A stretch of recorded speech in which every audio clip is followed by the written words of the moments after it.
السلام عليكم.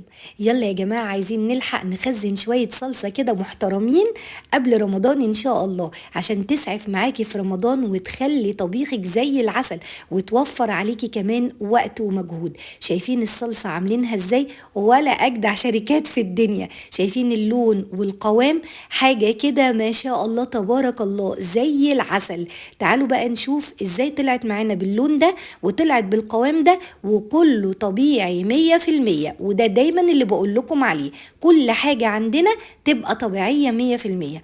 ما شاء الله. أنا دلوقتي هشتغل على 3 كيلو طماطم.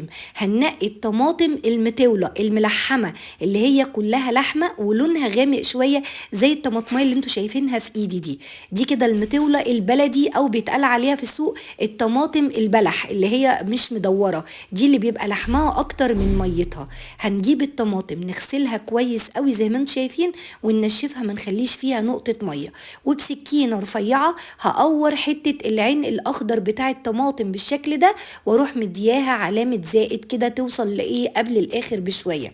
شايفين التقويرة دي مهمة جدا. حتة العين الاخضر بحتة الطماطمية اللي تحتيها لازم تتشال. بصوا دي الطريقة الصح جدا جدا عشان اشيل الحتة اللي تحتي اللي هي السرة بمعنى اصح، بالعين الاخضر بالشكل ده كده، ده شكلها. وبعد كده وناشفه، لازم ما يكونش فيها نقطه ميه. هنجيب بقى الحله الالومنيوم، حله ست الحبايب اللي بحب اشتغل فيها جدا. هتجيبي اي حله عندك بس يكون مقاسها كبير. الطماطم بتنزل ميه كتير، فخليها تاخد راحتها وتستوي في ميتها براحتها جدا. هنزل فيها الطماطم كلها الاول على البارد، وبعدين اخد الحله كلها على عين البوتاجاز على نار هاديه جدا في الاول. وسر الصنعه معانا بقى على ال3 كيلو طماطم، اصغر بطاطساية عندك واصغر بنجراية، حجم صغير جدا للاتنين. البطاطس فايدتها انها تنزل لي النشا الطبيعي بتاعها، فتخلي الصلصة عندي قوامها تقيل، ولما تحطيها في اي طبيخ نفس القوام يبقى تقيل ومتماسك، كأنك مسبكاها وانت ولا هتسبكي ولا حاجة، هي غلوة على النار، وتلاقي كده الطماطم بتاعتك واخدة قوام حلو جدا جدا. دي البطاطس، وفي نفس الوقت هتكون ناعمة مش تقيلة ختمة. اما بقى البنجرايه بتاعتنا دي هتدي اللون الطبيعي للطماطم، لان الطماطم مجرد ما بتغلي وبتنزل ميتها لونها بيفتح. حتى لو جايباها حمرا لازم لونها يفتح. ما تسمعيش كلام اللي بيضحكوا عليك يقولك شوفي من غير بنجر من غير الوان صناعيه، شوفي لونها احمر ازاي. ما ينفعش. يا اما هتحطي لون غذائي وده احنا مش عايزينه عشان ما يغيرش لون الطبيخ بتاعك، او تحطي بنجرايه طبيعي 100%. بعد ما قشرت البنجرايه بقسمها نصين بس، عشان بعد كده هتتشال تاني، مش هتتضرب مع الطماطم عشان ما تغيرش الطعم. اما بقى البطاطسايه هتتقطع حتت صغيره كده، لان البطاطسايه هتتفرم مع الطماطم وتدوب معاها تماما. تمام كده. دلوقتي بقى هسيبها على نار هاديه تنزل ميتها. اول ما تبتدي تنزل ميتها زي ما انتم شايفين هعلي النار واخليها تستوي، وكل شويه اقلب فيها. بصي كده لسه فيها حتت لحم طماطم، يبقى هي كده لسه ما استوتش اهو بالشكل ده. ادي البنجرايه اهي نزلت اللون الجميل بتاع، شايفين خلت ميه الصلصه طبيعي لونها عامل ازاي زي العسل. شوفوا قلبي بقى كويس. وهنا شكرا للبنجرايه هنشيل النصين بمنتهى السهوله. طب والبطاطسايه؟ لا، البطاطسايه دي صديقتنا دي معانا للاخر. شايفين اللون حلو ازاي؟ ما شاء الله عليه، ما فتحتش مننا. البنجرايه قامت بالواجب، واحده بس صغيره، بنجرايه صغيره على 3 كيلو طماطم. وبعد كده هسيب الحله بقى، مش هغطيها تاني، هسيبها تقعد تاخد وتدي وتبخر لي الميه. بصوا يا جماعه، اوعي تصفي الميه ولا اسمعي كلام حد يقولك صفي الميه، دي الفايده والخلاصه بتاعه الطماطم. البطاطسايه هنا خلت ميه الطماطم اللي نزلت تقلت، وفي نفس الوقت البطاطسايه اتهرت تماما. شايفين؟ اللهم بارك. اوعي تشيلي منها حاجه ولا تصفي ميه ولا اي حاجه. كده بالشكل ده استوت وتقلت كده معانا، وبلغه شفات قصرت، يعني تقلت وخدت الميه بتاعتها رجعت شربتها تاني.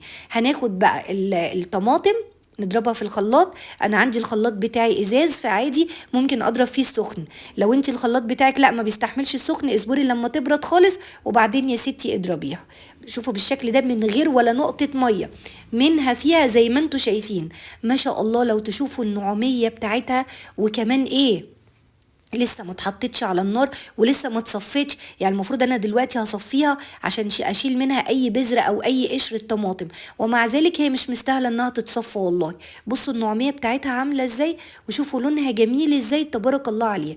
بس برضو لازم نصفيها. هنجيب مصفى كده واحط فيها اول شفشق طماطم. شايفين التقل وشايفين اللون اهي يا جماعه، هي بتتكلم اهي، مش انا اللي هتكلم. بعد كده ضربت الباقي، عمل لي شفشق خلاط تاني. يعني الاولاني لتر والتاني لتر، يعني معنى كده ال3 كيلو طماطم ادوني 2 لتر صلصه مركزه طبيعيه 100% تقيله جدا. كبشتين منها يعملوا لك حل الطبيخ قد كده، اللهم بارك. بصوابع ايديكي بقى كده، اوعي تحطي معلقه ولا اي حاجه، وافضلي كده على طريقه امهاتنا بتاعت زمان لما كانوا بيصفوا الصلصه. تفضلي كده تقلبي فيها كده وتدعكيها في المصفى لغايه ما تصفي كل الصلصه وتسيب لك القشر والبذر بس. دي فايده كف ايدينا او صوابعنا بمعنى اصح. عشان كده امهاتنا زمان كانوا بيصفوا بالطريقه دي. بصي بقى يا ست الحبايب ايه اللي حصل، القشر والبذر هو اللي في المصفى. شايفين اللون؟ وارفعي لنا بقى المصفى كده وشوفي الكلام. بصوا زبد زبد عسل. شايفين لونها عامل ازاي؟ ما شاء الله، جميلة جميلة جميلة. ولسه كمان هنعمل حاجة دلوقتي تخلي اللون يغمق اكتر عشان تبقى ولا اجدع شركة من شركات الصلصة. شايفين النوعمية؟ الحلة غسلتها، الحلة الالومنيوم برضو حطيتها على النار، وهكرمل معلقتين كبار سكر. منها السكر هيبقى مادة حافظة طبيعية للطماطم، ومنها انه هيديها لون اغمق كمان وكمان عشان تبقى زي الجاهزة بالظبط. وطبعا مش هيدي اي طعم مختلف تماما لغاية ما يتحروق معانا. ده كده عدى مرحلة الكراميل، بحروقه شوية، غمقيه ما تقلقيش. وتنزلي بالطماطم بقى المتصفية كده بالشكل ده، ولا عندك اي فكرة. بنوطي النار، واول ما بتنزلي بالطماطم بتحسي ان الكراميل او السكر كلكع معاكي، ولا يهمك، هو لازم يكلكع، ان طبعا الطماطم بارده وهو سخن. بعد ما بتفضلي تقلبي كده زي ما انت شايفه كده بشويه، بيروح دايب جوه الطماطم، بيديها لون غامق. وبحط معلقتين صغيرين ملح ونص ليمونه بس. كل دي مواد حافظه طبيعيه 100% زي ما انتم شايفين. نص ليمونه ماده حافظه، الملح بيديها طعم حلو جدا. وتعالوا بقى شوفوا هي لسه سخنه. بصوا بقى القوام لسه، لما تبرد بفعل النشا الطبيعي بتاع البطاطس هتتقل اكتر واكتر. شايفين الجمال؟ بصوا وهي سخنه معلمه خطوط ازاي. طالما معلمه خطوط كده، خطوط قاعده كده على الوش، يبقى القوام بتاعها ممتاز. عسل عسل عسل. نجيب طبق ابيض عشان نشوف اللون بقى بجد، ونشوف القوام بتاع الصلصه. بسم الله ما شاء الله. تختبريها ازاي؟ تحطي شويه صلصه كده في الطبق وتميلي الطبق. نزلت ميه يبقى ترجعيها على النار تاني، تاخد غلوتين تاني.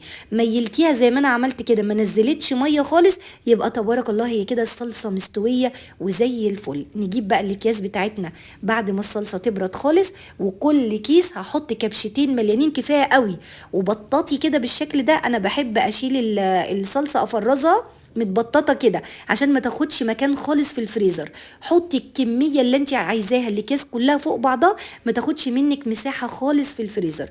وادي يا ستي الصلصه بتاعتنا باللون الجميل والقوام اللي انتوا شايفينه ده. تقوليش ايه؟ تقوليش اجدع شركه ولا شركات ولا غيره. كل حاجه طبيعيه 100%، قوام طبيعي، اللون طبيعي. وهي دي الصلصه اللي يتقال لها حمار وحلاوه يا صلصه، اللهم بارك عليها. يا رب الوصفه تكون سهله وطبيعيه، واهم حاجة كل حاجة استخدمناه من مطبخنا طبيعية 100%. كل سنة وانتم طيبين. يلا الحقوا الطماطم قبل ما سعرها يعلى تاني، وما تنسوش تشتركوا في القناة وتفعلوا الجرس. سلام عليكم.